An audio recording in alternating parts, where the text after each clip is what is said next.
प्रभास ने कहा था कि राजा साहब का क्लाइमैक्स किसी मशीन गन की तरह बहुत ही विस्फोटक होगा, लेकिन क्या 15 मिनट की ही गोलीबारी पूरी फिल्म के खालीपन को भर सकती है? पूरी मूवी देखने के बाद में सबसे पहला यही प्रश्न दिमाग खा जाता है, क्या मारुति डायरेक्टर राजा साहब की कॉमेडी वाकई में डराती है? क्या थिएटर में आ चुके ऑडियंस के धैर्य की भी बेहद कड़ी परीक्षा लेती है? तो चलिए थोड़े संक्षेप में ही से लेकिन जान लेते हैं कि आखिर में ये मूवी क्यों देखनी चाहिए।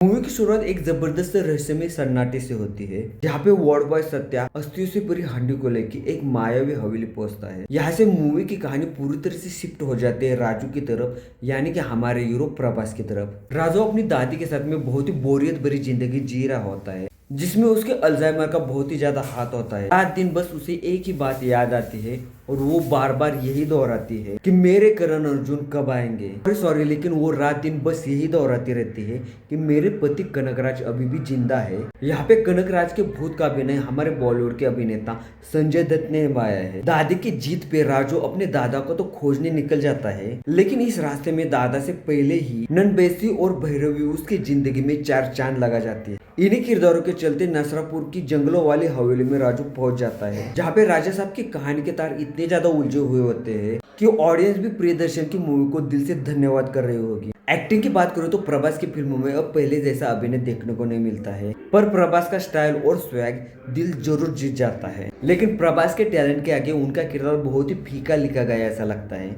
हिंदी डबिंग में भी लिप सिंकिंग की समस्या बहुत ही बड़ी लगती है। मूवी में विलन के किरदार के तौर पे संजय दत्त का काम बहुत ही ठीक ठाक है, लेकिन उनके किरदार के पीछे की बैक स्टोरी कहीं से भी पूरी देखने को नहीं मिलती है। यहाँ पे ये बहुत ही बड़ा प्रश्न उठ कर आता है। यहाँ पे मूवी के हर कैरेक्टर को ना तो ठीक से लिख पाए है, ना ही प्रेजेंट कर पाए हैं, ना ही उनकी बैक स्टोरी को दिखा पाए हैं। इस बात पे आपको क्या लगता है, प्लीज कमेंट करके बताना। मालविका मोहनन जो इसके पहले कांतारा 2 में हमें देखने को मिली थी, उसने भी इस मूवी में बहुत सारे एक्शन भरे सीन किए हैं, लेकिन वो और निधि अग्रवाल मूवी में बस शोपीस की तरह ही बनकर रह गए हैं। टेक्निकली अगर देखा जाए तो फिल्म का बैकग्राउंड स्कोर बहुत ही लाउड है, जो साउथ फिल्मों की मसालेदार फिल्मों की अब तक की परंपरा को यहाँ भी कंटिन्यू कर जाता है। ये शोर शराबा कभी कभी कानों को बहुत ही ज्यादा चुभता है। बॉलीवुड के एवरग्रीन सिंगर बप्पी दा का आइकॉनिक सॉन्ग नाचो नाचो बहुत ही सिंपल और सादे तरीके से शूट किया गया ऐसा लगता है। जैसा कि डार्लिंग प्रभास ने प्रॉमिस किया था कि राजा साहब मूवी के क्लाइमैक्स के कुछ सीन और वीएफएक्स काफी अच्छे और दमदार देखने को मिले हैं। वहाँ पे जरूर आपको मशीन गन वाला मूवमेंट शरीर के रोंगटे खड़े कर जाएगा,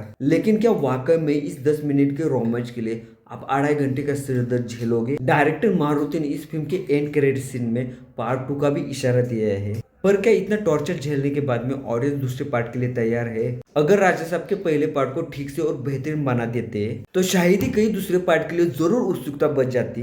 अगर डार्लिंग प्रभास के आप डाई हार्ड फैन है तो इस मूवी को जरूर एक बार देख लेना, और बाकी के लोगों के लिए इसे ना देखना ही बेहतर हो सकता है। तो मेरे प्यारे दोस्तों, यही था द राजा साहब का संक्षेप में से लेकिन छोटा सा रिव्यू। क्या आपने अभी तक फिल्म देखी है? क्या आपको इसका क्लाइमैक्स ही विस्फोटक लगा, या अब आप मेरे उस बात से जरूर सहमत है? कमेंट में अपनी राय जरूर बताना। वीडियो पसंद आए तो लाइक और सब्सक्राइब जरूर करना। मिलते हैं अगले वीडियो में, तब तक के लिए नमस्कार।